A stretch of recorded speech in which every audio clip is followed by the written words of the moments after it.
World Financial Group offers entrepreneurs from all backgrounds the opportunity to start their own business on a level playing field. Dr. Yana Woodhouse, receiving the WCM Wall Street Pioneer Award by the United Black Wall Street of America, Inc., is one of those entrepreneurs. I see WFG and TFA as a place where African Americans with an entrepreneurial mindset can flourish. And the bonus, we help families and serve the communities across the country. To learn more about us, go to worldfinancialgroup.com. We are the sons and daughters of the soul. We are resilient and forever forward-thinking. We ask for nothing else than the opportunity to live and to create the lives that we were meant to live. We want nothing but an equal chance at options and possibilities. The same possibilities and options to live out our potential as our fellow man. We want to be heard, understood, and expressive in our reality. We are the future. We are the creative. We are here.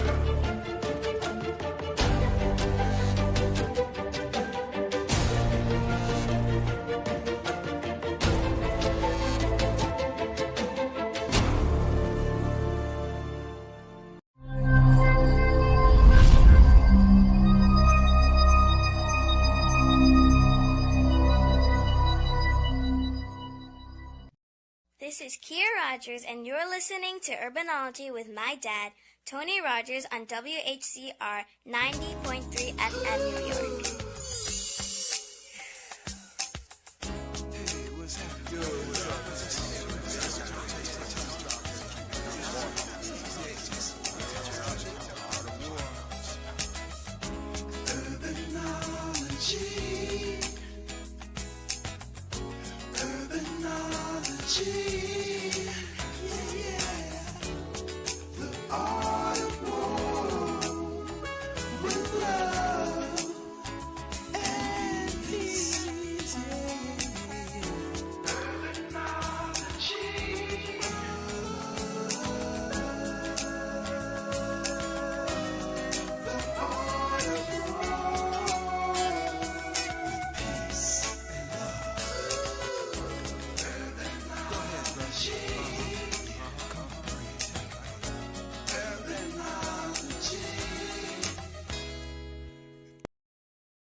Good afternoon.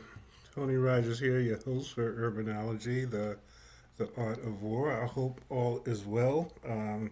There's a lot of stuff going on as it relates to politics, local, national, and international. But nevertheless, we are happy to be able to have programs like Urbanology Systems and many other black media outlets, WHCR, to try to make sure that we get our narrative clear, because sometimes when you let other people give their version of your narrative, uh, it doesn't always fit the truth. Nevertheless, we are in Black History Month, and as many people, myself included, we believe that every month, every day is about Black history, because we make history all of the time. And one of the other concepts, and I'll get a little bit of homework out before I bring on my guest. One, the Harlem Tourism Board will have its first of the year networking meeting on February the 19th, which will take place at the Harlem Renaissance Hotel on 125th Street. If you are interested, you can send a text to Urbanology Systems, or you can go to goharlem.org and get information about it.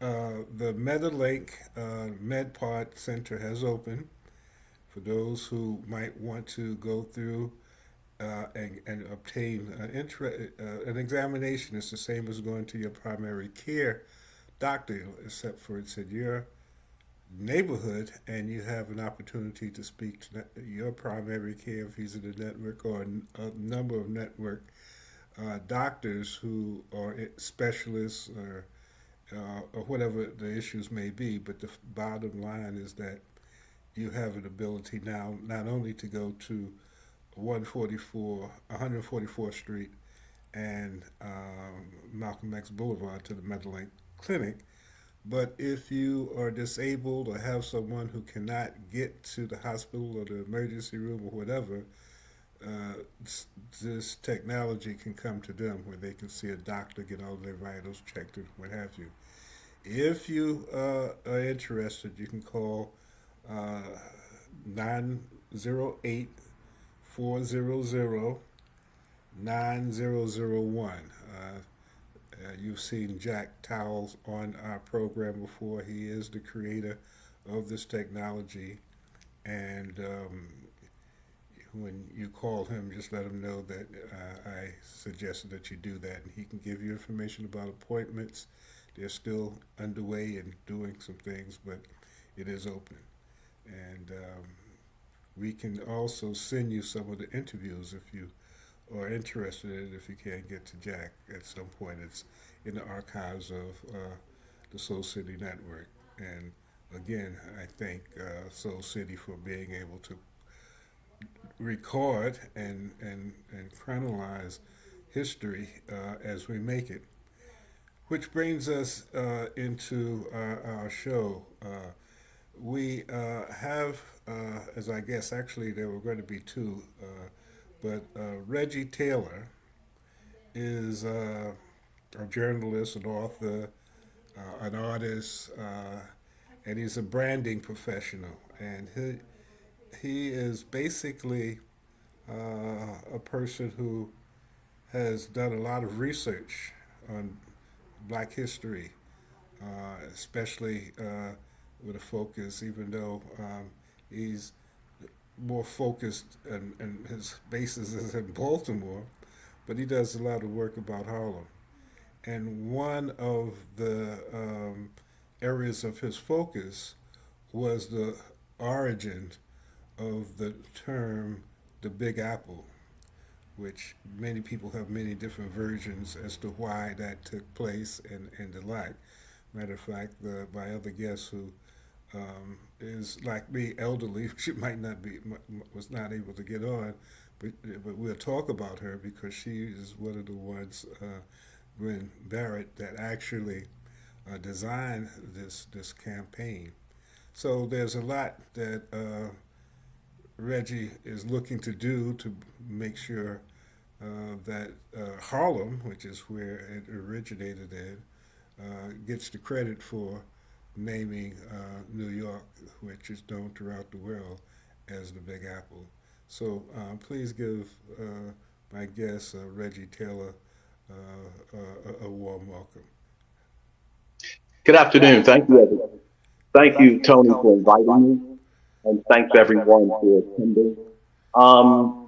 Tony, your segue about other people describing our history through their own narrative was the best introduction I could have asked, because that's exactly what we're dealing with regard to the Big Apple history.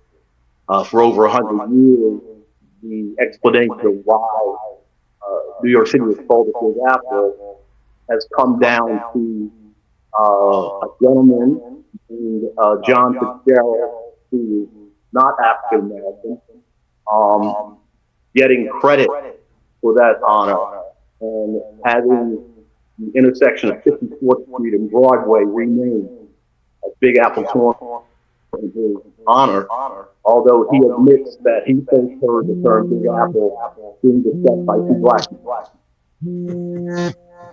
Yeah. And for people who did not hear that, because there is a little static with Regi, what he said is that there is an individual who has received credit for on 54th Street and Broadway. There's a street named after him. However, he admitted that he got the name from some people that he heard it from Harlem. Is that basically what happened? Yeah, he heard two black men referred to New York City as the Big Apple. These two black men were in New Orleans. So that shows you the scope of the nickname was national in terms of black people's usage of it, not just in Harlem. Uh-huh. Now, what was his name again? His name was John Fitzgerald. Uh-huh. If right now, if you Google why is New York City called the Big Apple, his name will come up. Okay. And what we are talking about today, we've heard about hidden figures and all of those things. We're talking about a lady, and you'll give us a little information about her and her background, who, from your point of view, has been credited for at least creating that symbol, and also you'll talk about, based on your research, how the whole Big Apple concept actually originated. Right. That's what I wanted to describe. I think maybe you should come in reverse order. Okay. Because this lady, Gwen Barrett, phenomenal person. I'm disparaged that you couldn't meet us for this interview. But originally, the term Big Apple was simply Harlem slang that spread out nationally was just black slang. Cab Calloway, a Baltimorean, who went to Harlem. Cab Calloway in 1938 published a dictionary, the first dictionary published by a black person in the United States. And it was a dictionary of Harlem slang. The book was called the Hepster's Dictionary. And for the first time... I'll say that again because it kind of broke up. This is a dictionary on Harlem slang. And, right. And the name of it was? The name of it is called the Hepster's Dictionary. Hipsters? Hepster's Dictionary. Hepster's Dictionary. Hepster's Dictionary, correct. And that this on was Amazon? Absolutely. Probably still there. Okay, all right. This came out in 1938. Uh-huh. It was published in 6 editions in 1944. Okay. And this was the first time that the term Big Apple had been defined in print to mean New York City. I got it. Okay. Now, that dictionary sold worldwide between 1938 and 1944 over 6 million copies. Okay? That's how the rest of the world, outside of black folks, came to know New York City was a Big Apple. That's how that happened. And you know something, just as a kind of off the subject, but it makes sense now. In the 40s, Europe became fascinated with swing dancing, the Lindy and all of that stuff. So based on their fascination, and actually in some places it was a protest to do the Lindy or whatever, but based on their fascination, I'm sure that the dictionary allowed for them to become hip. Right. That is correct. Tony, that's correct. Because not only did it define the Big Apple, there were 200 other hip slang words in this book that black people made popular. So everybody wanted to be hip. So you're right. And the strange thing about it, just like Fitzgerald, when you talk about the Lindy and the Lindy Hop, all over Europe they do that, except for black people. It was created in Harlem by a black dancer, but you would never know that if you were outside. I mean, they talk about it because they can't not, but the people who are doing it is not people from Harlem. So anyway, I had to throw that in because I started taking Lindy lessons. I thought it was my responsibility to start looking at this art, bringing this back as something that is ours, that's universal. But Tony, that's consistent with the trajectory of Black popular culture being embraced by the rest of the world. It wasn't just the Big Apple term; it was the entire scope of Black culture. Everybody wanted to be cool. Music, gospel, all of those things. And to take it a step further in terms of Cab Calloway's contribution, at that same period of time that Cab Calloway's book was selling 2 million copies around the world, the city of New York, the New York City Public Library, actually designated Cab Calloway's book as the official flying dictionary in the city of New York. Okay? So this was in the late 30s and early 40s. This is how New Yorkers outside the Black community started to be hip. Exactly right. And this is how they were. Jive and all of that. Right. My brother. And that's how they came to know the old phase, as it was described in the Amsterdam Myth. That's how they came to know the Big Apple and other popular Afro pop culture. Remember, we're talking the late 30s and the 40s when most libraries did not lend books to Black people. So that book, Cab Calloway's book, that the library made the official flying dictionary, was being borrowed and shared and consumed by the white people.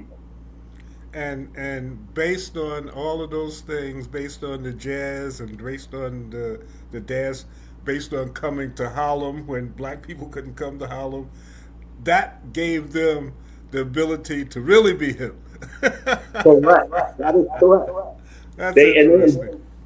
And so that period of time, for instance, in 1937, and that, mind you, this is all research that I did over the course of maybe a year at the Schomburg Center. Okay? Another thing that some big celebrations now. I have to.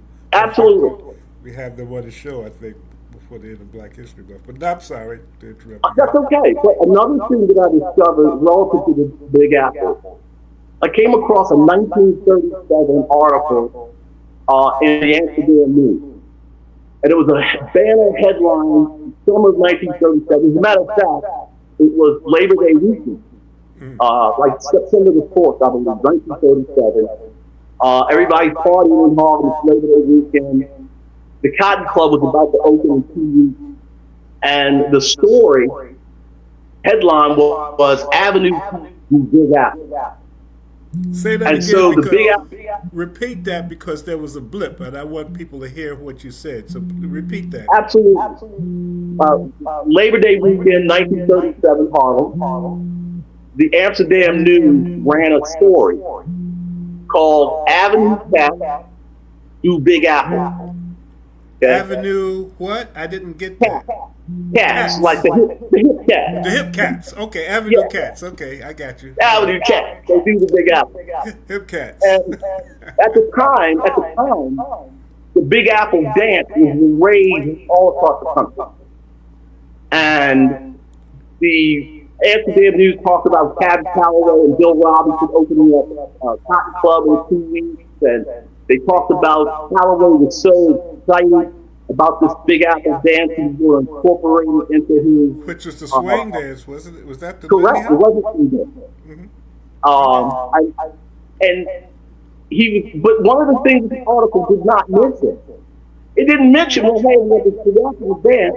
Well, New York is the Big Apple. It didn't mention Big Apple movement. Okay? And the reason is because it was all new. There's nothing to talk about. Not among Black people. Right. There was nothing to talk about. And to drive that point home, the autobiography of Malcolm X.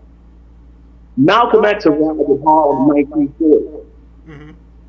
Malcolm X in his autobiography talked about how years prior to coming to New York, he had heard about this Big Apple. He heard it from chauffeurs for white families, merchant mariners, hustlers, a broad section of the black community. Okay, not just upper or lower echelon folks, which tells you again how widely the term is used among black people. Wow. It was not new. Okay? And so, just like Columbus discovered America, as you pointed out to me, Tony, just like Columbus discovered America, white folks hadn't quite got it yet. So it became, it sort of became passe in the larger community as a trend, not among black folks. Mm-hmm. In the early 1970s, when New York City was facing sanctions, Mayor Lindsay was trying to figure out, what do we do? We're losing our biggest market, which is tourism, because the city had become so violent. Right. And the media, he assembled people of the media, people across the spectrum of stakeholders in New York City. And he said, we've got to turn this around. We've got to turn it around immediately. And what was the date again? This was, I believe, 1971. Okay. Yeah. So Mayor Lindsay said, we've got to do something. So one of the people he spoke to was the general manager at WNEW-TV Channel 5 in New York City. And he had an idea. He said, you know what? I've got this young lady on my staff, Gwen Barrett. I believe Gwen may have been 21 years old, not long out of college. She was, I think, the public affairs person at the station. Mm-hmm. And he called around to try to figure out the get some input. I think Gwen Barrett told me one of the people he spoke to was Bill Taylor at the Amsterdam News. Amsterdam News. Okay. And he Bill was a young guy at that time, too. Exactly. And Bill Taylor was one of the people that told him, this Gwen Barrett, you need to go with her and see what she can do. And he laid this task on her plate, and he said, I'll be back in a week. I'm traveling. I'll come back and let you have your And this young woman was overwhelmed initially, and she was every day trying to figure out, how are we going to do this? What are we going to come up with? And she told me that one afternoon she was on her way home on the bus in Harlem on 125th Street, and she happened to pass the Big Apple Bodega. This neon Big Apple Bodega. She said it was like an epiphany. And she said, wow, wait a minute. My uncles and my family, they're always talking about the Big Apple. Mm-hmm. Now, let me digress. Her uncle, I can't think of his first name. His last name was Samuel. Her uncle was a big music producer. Okay, one of his credits is the Beetlejuice score to the Beetlejuice movie, and he produced many jazz breaks. Gwen tells me that on Sunday, since they had a blue law in New York that they couldn't have drinking and live entertainment for the rest of the Sunday, the jazz musicians would take a respite on Sunday. And they all got together in her uncle's house on 136th Street and 7th Avenue, 131st and 7th. She said they'd get together, her mother and the other women would cook fried chicken and cook food, and every other word that came out of these musicians' mouths was about the Big Apple. And you know something I had mentioned to you before, that's so interesting because on 135th Street and 7th for Adam Clayton Powell Boulevard, there was a plaque because that area on that corner was the Big Apple Grill, which I think was a bar. And it was red, and it said, this is the home of the Big Apple Grill. And they took it down when they put the chicken place up. But that was I have that picture you're talking about. Interesting. Yeah. I found in my research. But here's what happened. So Gwen hit it like a light bulb, why don't we build something around this Big Apple that I'm always hearing about for my family in Harlem? So she goes back to her office, she puts this PSA together, this public service announcement, inviting people to the Big Apple, and New York is going to see a better day, the Big Apple is going to repair itself and rejuvenate itself, and it's going to be great.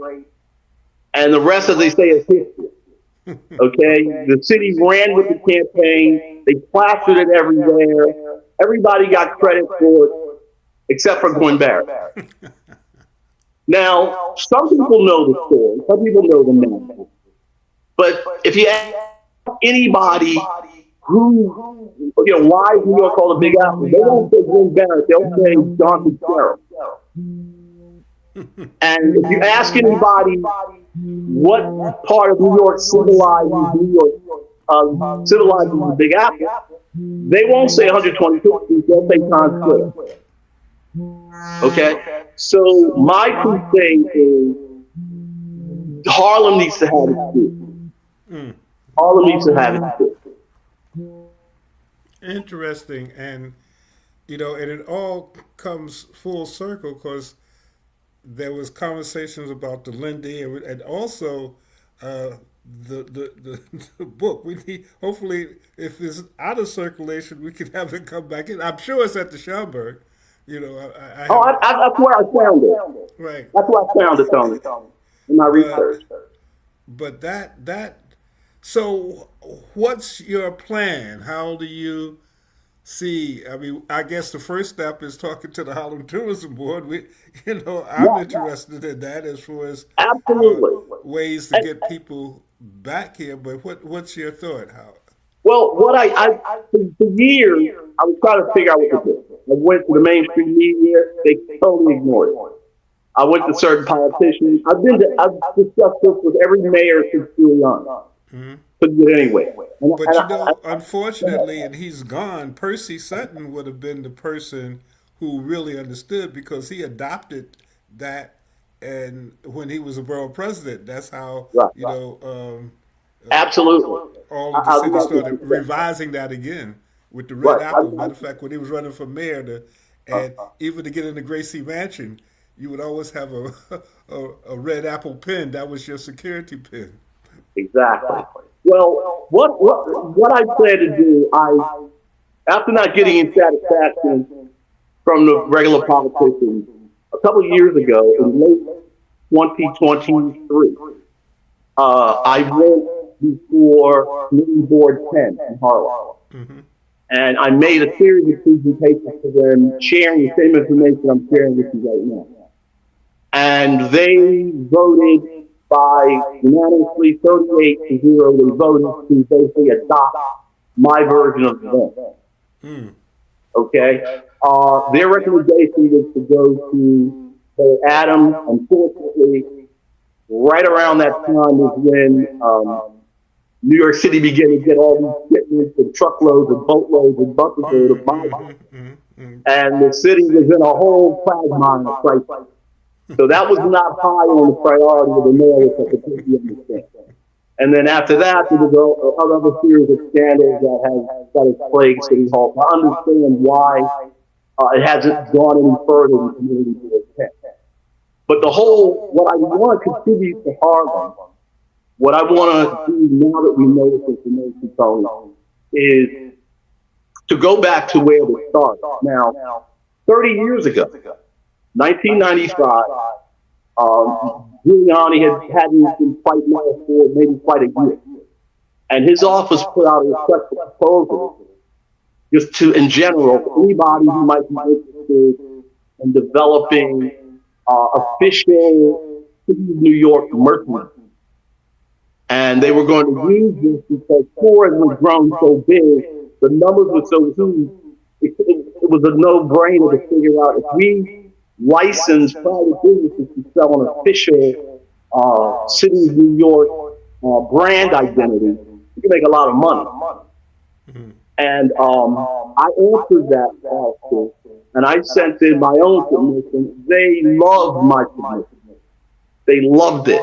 They immediately, I can't think of her name off the top of my head, but the person who's the current CEO of the Empire State Development Corporation, she was just out of college at that time, and they designated her to be my liaison to the deputy mayor's office. They wanted to move this thing through the process, and they were on the verge of adopting that idea. What happened was, when I shared my research about the because my design that I submitted is in Big Apple, India. And I said, okay, if you're going to take my design, you got to take my research, because you must recognize Harlem as the birthplace of the Big Apple. And they pushed back so hard. They said, that might change the brand. I mean, I'm paraphrasing. Harlem might change the brand. We can't, you don't want to associate Harlem with the Big Apple. So they sent my research to the Manhattan Borough historian. Her name is Doris Rosenblum. Mm-hmm. And they said, we want you to review Mr. Taylor's information, do your due diligence, is this really the fact? Well, Ms. Rosenblum wrote back to the deputy mayor, John Dyson at the time, Mr. Taylor's research is correct. Okay, I think Tab Calloway is the one that originated this idea, and I still have that letter, I still have that receipt. And she copied the deputy mayor, Deputy Mayor John Dyson. She said, Mr. Taylor's research is correct. Now, that letter is dated 1995, 30 years ago. Nobody wanted to pay attention to it until TV10 got a hold of it about 16 months ago. So, fast forward to today, the campaign that Giuliani's office was developing, Tony, had the potential to make billions of dollars in merchandising and branding for the city. Mm-hmm. I want to take that same campaign and I want to offer it to the community of Harlem.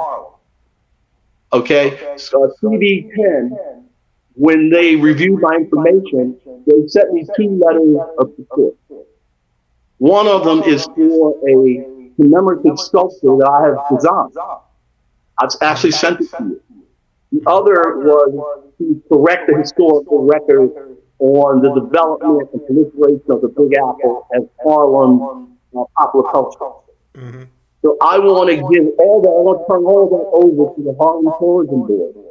Okay, because imagine if Harlem could take its rightful place as the birthplace of the Big Apple. Okay? In the last 25 years, my research shows that just in the last 25 years, and they've had this campaign for 50 years, since the 70s. Mm-hmm. The city of New York has welcomed over 1.2 billion visitors and generated over $1 trillion in visitor spending, mm-hmm.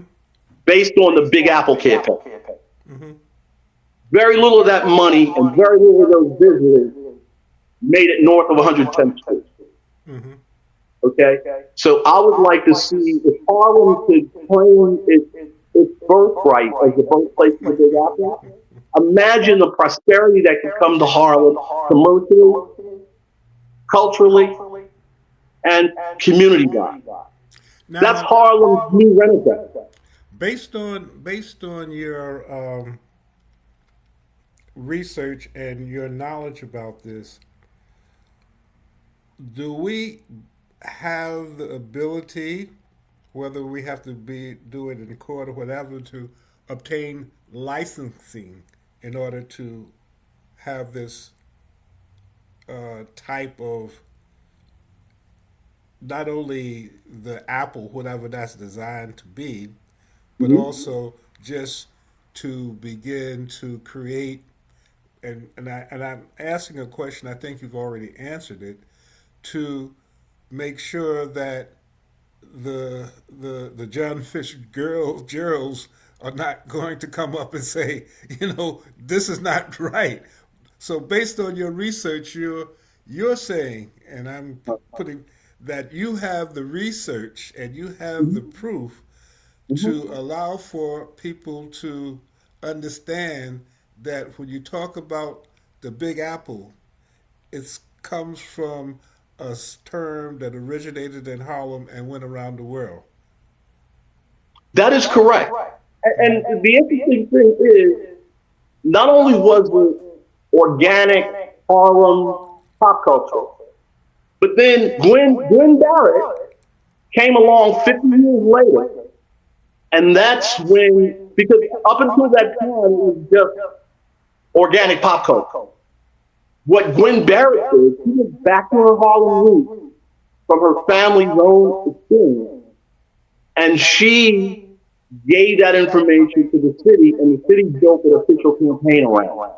So that's twice that Harlem has been the source of New York being recognized globally as a big apple.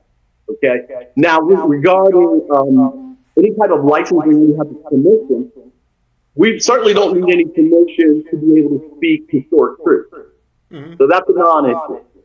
With regard to licensing or regard to merchandising, branding, what I'm offering is my own designs that I've developed. These were designs that the city of New York, under Giuliani, almost purchased from me. Okay? So that's a non-issue. I have the sole rights to those images and those concepts. And I want the for Harlem, this particular campaign, you're saying. correct. And I want the Harlem Tourism Board to have it because I want Harlem to. This is, I'm not trying to, profit. I'm an entrepreneur. I like to be compensated. But this is bigger than Regi Taylor. This is bigger than, Gwen Barrett. This is all about Harlem. I really believe, I don't know if you're aware, I wrote a book about Donald Trump. I published 262-page deep dive into Donald Trump. I published in 2021. I can tell you for a fact that New York City, other large cities, communities like Harlem, are facing severe austerity in the coming years under this administration. Okay? It's not take my word for it. Look at Project 2025. It's a blueprint. And I think that a campaign like this at this time is something that Harlem could use to rejuvenate itself when the dollars get there.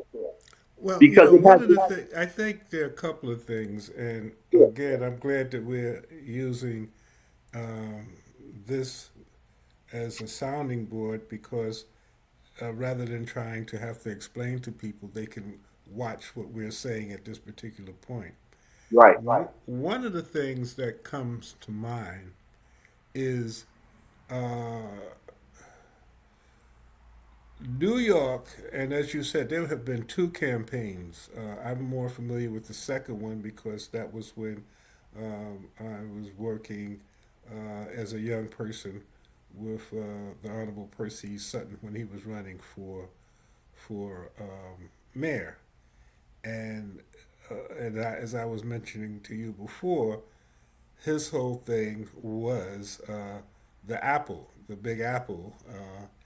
It never really, it was almost that people just assumed that they was talking about it originated in Harlem. There was never really like a question about that. And the Fitzgerald thing was off the radar. And, I don't even think people even gave that too much, at least in Harlem. Yeah, okay, well, because there was so much stuff that pointed to whether it's the Big Apple Grill, all of those types of things, the slang stuff and all of that, kind of like it was like a no-brainer. Right. However, you're right in, and I'm not sure whether we're trying to get reparations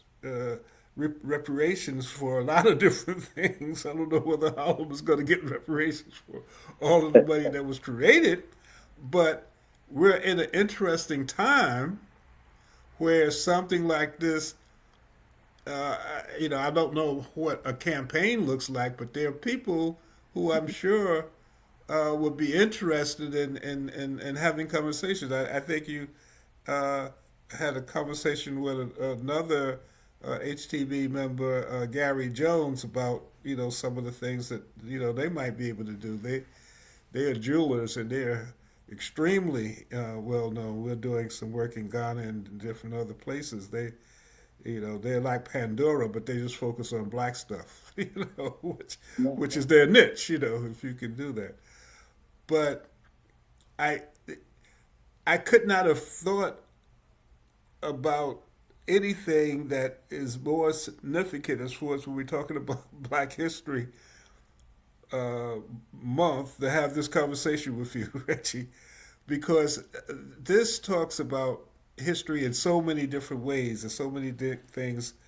But uh, and I don't want to be culturally incorrect or politically incorrect, but what you're saying is Cab Calloway taught white people how to talk. Jive. You can say that. You can make an argument for that. And maybe black people too. You know?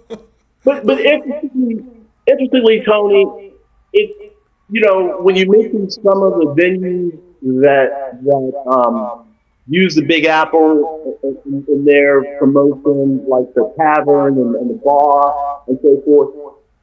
You want to remember what came first. They didn't grab it out of thin air. This is the buzz in their environment. They took this from the popular culture they were living in. And to make that point, drive that point home, in the final edition, in the 1944 edition of Cab Calloway's Webster's Dictionary, in the foreword, he said, these words in this dictionary are not from my imagination. These are collected from every available source, from our own community.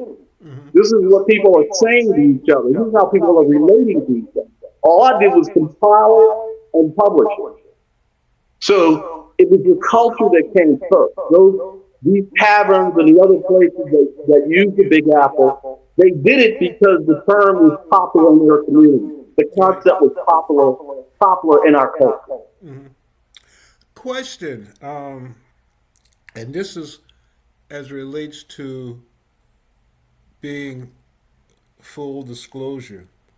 You talked with Gwen about this. How do you feel that she feels about what you're saying now and what you would like to do, based on using her as that person, like a hidden figure, and putting her out there as the real person? Do you she's about 10 years my senior, so sometimes you don't want to have too many issues coming at you at that age. Oh, I totally agree. It's ironic you asked the question, because I had that conversation with Gwen earlier today. Mm-hmm. We had that conversation. And I shared with her a synopsis of what I would be discussing today, the same synopsis that I just shared with you. Right. And she viewed it, and she was quite content with it. And she understands her role, and she understands my role. Mm-hmm. And for me, for the most part, I see myself more as a messenger, because I'm a journalist, I'm an author. Gwen is in a whole different space. She was a young woman in her 20s, a young black woman, 3 years after the assassination of Martin Luther King, being tasked with this tremendous job of creating a citywide campaign to save the city from bankruptcy.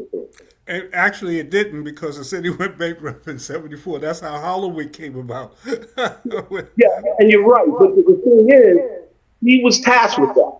Mm-hmm. And she showed... It was a good... She did...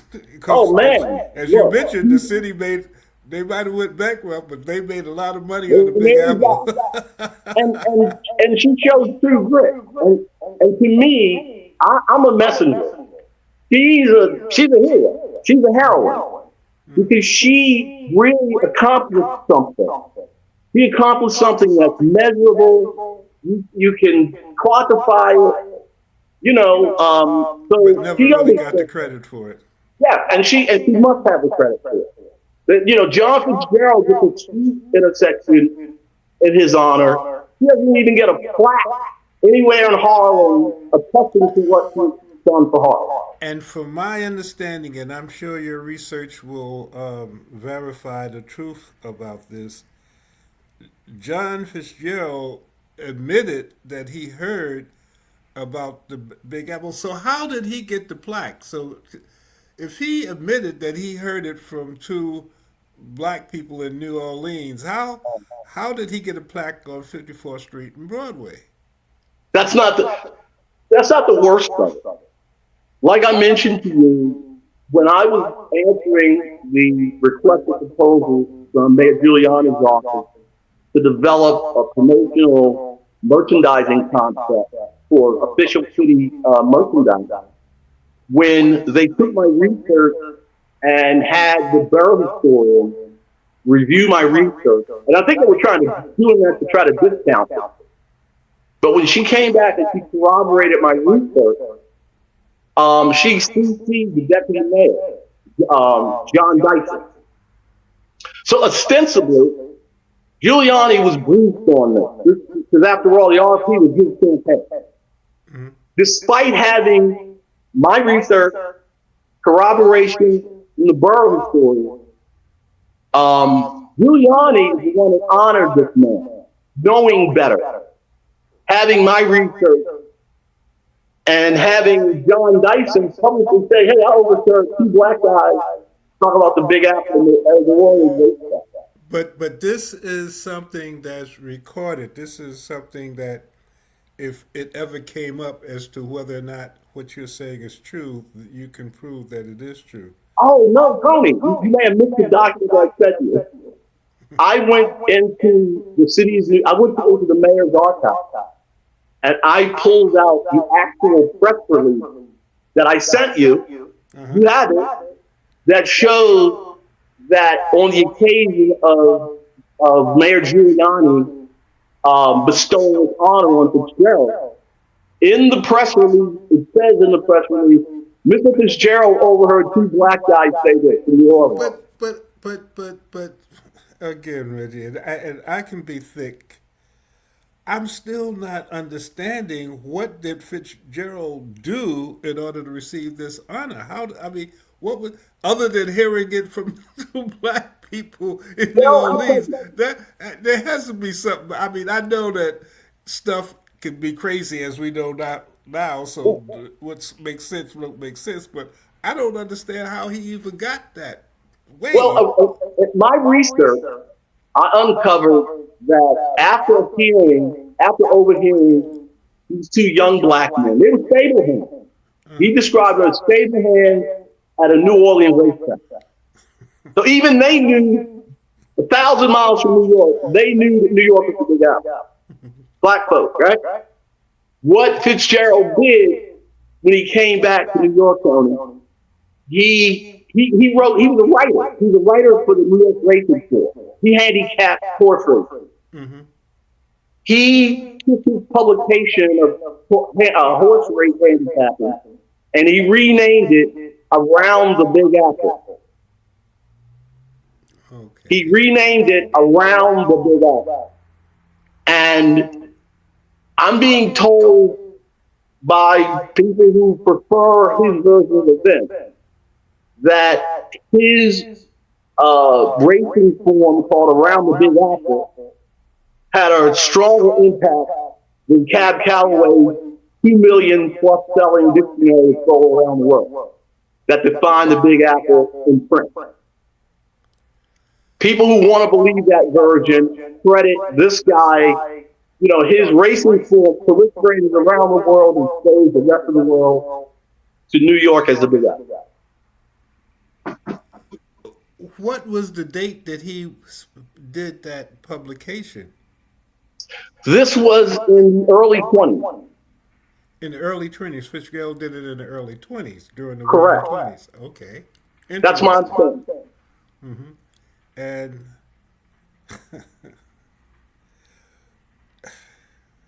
well, I'm kind of speechless, obviously, because it just, we always hear about these things, hidden figures, and I was just watching the 688, about how black people have been put into situations for I guess centuries, but this one really kind of hits home because it is something that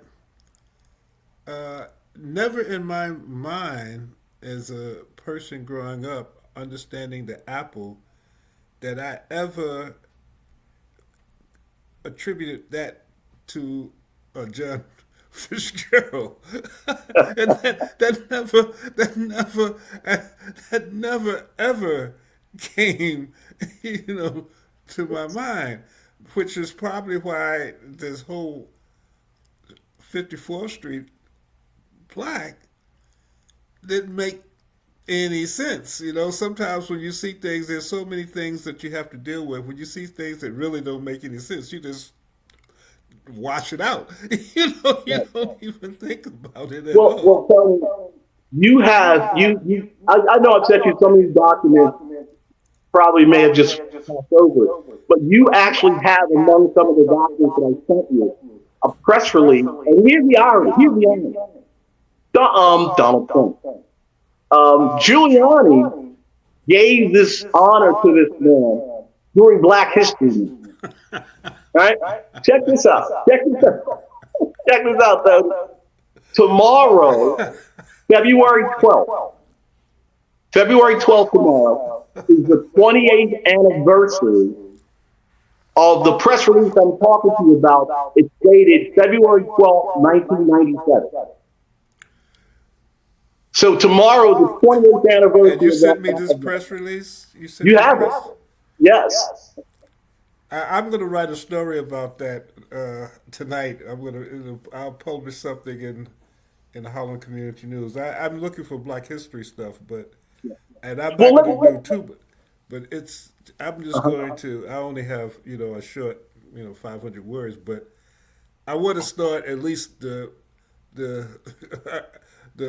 the understanding, because this is another, and I am not writing to do anything other than telling something that seems to be the truth based on research that in my conversation with you, and this particular broadcast is more or less allowing for people, if they have some issues with it, to understand that this is just not something that is being said. Right. But it's very interesting, and then it is, the amazing part about it is that you have Cab Calloway's book, you have this craze as far as the Lindy swing dancing, and you have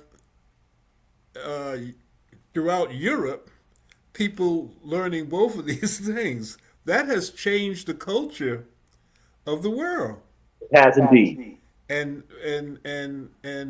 based on much of the work that Gwen Barrett did, people should know who that is. And if there's any questions about it, I'm glad that you're a journalist and a researcher and all of those things, because it seems that there's no way to deny the fact that when you talk about the Big Apple, you're talking about a concept that came out of a woman who had a vision that has changed, and everybody's gotten money except for her.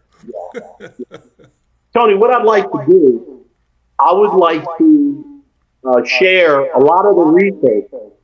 Well, I'm the worst person that you should send research.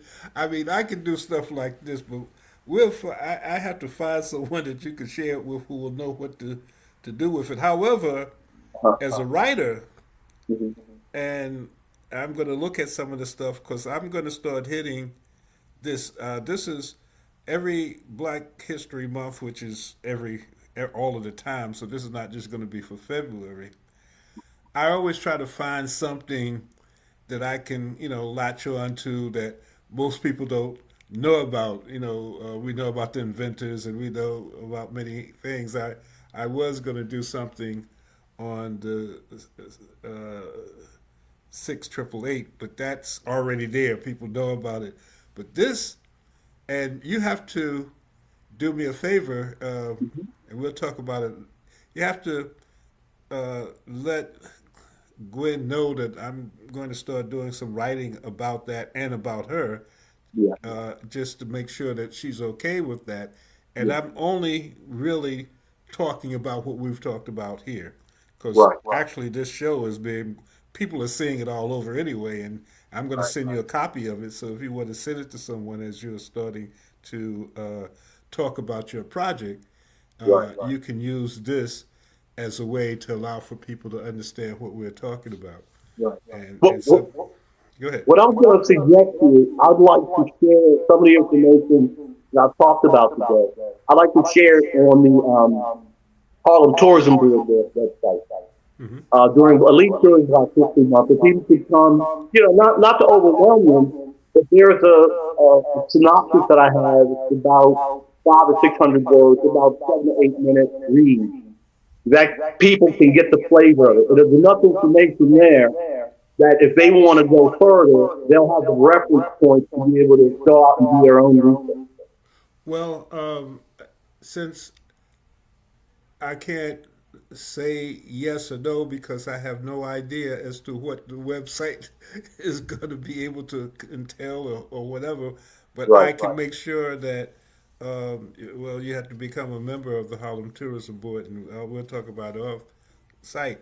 But we'll do something with the site. Obviously, even if it's just the article that is very general, but what I'm going to say in short is when we talk about the Big Apple, we have to understand that the Big Apple originated in Harlem, and there's research that you've done, and actually there's a person who is still alive that actually put together the marketing plan. And what you should do for me is just again send me a brief. Do you have a brief bio of Gwen with her what she's done? I know she's won some Emmy Awards and a number of other things. She's won 3 Emmy. She's won 3 Emmy Awards. But I want to really, and if you can do this, my deadline is Wednesday for next week. I want to basically get the information about what you just said, where she was working, how she actually got this assignment, and all of that, so that can be a way, because it'll be about her, it'll be about her, and it'll be about how this took place. And of course, I'm going to say I got all of the research and information from you. but again, we'll make sure that you get a copy of this so that it can be used. And I'll make sure that the tourism board gets a copy because we were talking about some other things. So it's. And I saw a note about Matt McCoy is a very skilled person in marketing and putting together decks and all of that stuff. And he just said, "I'd like to work on that." So maybe there's some other things Matt could do. And I didn't quite understand the relationship with of Gary Jones, but now I do. And and you said you sent me a copy of your sculpture and all of that stuff. I did, and Gary, I know we're running out of time, but I spoke to Gary about an hour before the show today, and we already have agreed to a collaboration to create jewelry around this concept to raise funds. Based on your design. Yeah, based on my design. Yeah, that you have creative licenses to. Exactly. But what we want to do, though, our goal is to support the Harlem Tourism. This isn't about just a personal entrepreneurial endeavor. The whole. Well, those conversations can be had. I mean, that if you do something like that, somebody is going to make money. So why not the people who created this stuff? I mean, so the tourism board, the Harlem Tourism Board, is a not-for-profit entity. But what we're talking about is something that will have to be looked at strategically as to how actually the HTB is the marketing and promoting component of it. But when you talk about developing jewelry and stuff like that, that's another component, which is all tied. There are people on HDB who do those other things too. That's why the offices or these organizations like the Greater Harlem Chamber of Commerce, the Harlem Tourism Board, they don't get salary, but they have businesses that have a relationship with why they're there, like any place else, any corporate. I mean, it's not any difference. Even though when you're talking about us, we have to always kind of re-clarify that. Yeah, I get it. But Gary, I'm happy that we were able to talk to each other today. You've enlightened me. Thanks for taking the time. We will obviously be talking, and this is the end of my show. I'd like to thank Matt McCoy and Soul City for giving me this time. We'll be back next week. But this was a good Black History Month, even though Black History is more than a month. But this is a good Black History Month conversation. And I will write about that. I just need you to send me those things between now and tomorrow. Thank you, my friend. Thank you for having me. Obviously, we'll be talking some more. Okay. Absolutely. Thank you. Thank you. All right, everyone. All right. So this is the end of our show. Don't forget the Harlem Tourism Board will be meeting at the Renaissance Hotel on February the 19th. We have some very interesting news. We're working on we were awarded funds to have a special conference dealing with the Harlem tourism and hospitality industry. It may very well be during Harlem Week. It would be a conference and bringing all of the state, federal, and local entities who are dealing with tourism, period, to talk about this industry in Harlem that is growing tremendously. So thank you. We'll see you next week, and we'll try to come up with something to top this Black History Month a bit. And I know the last week in the last show in Black History Month, we'll be talking to Africa, which is the full circle. So stay tuned. Take care. Bye. This is Kia Rogers, and you're listening to Urbanology with my dad, Tony Rogers, on WHCR 90.3 FM, New York.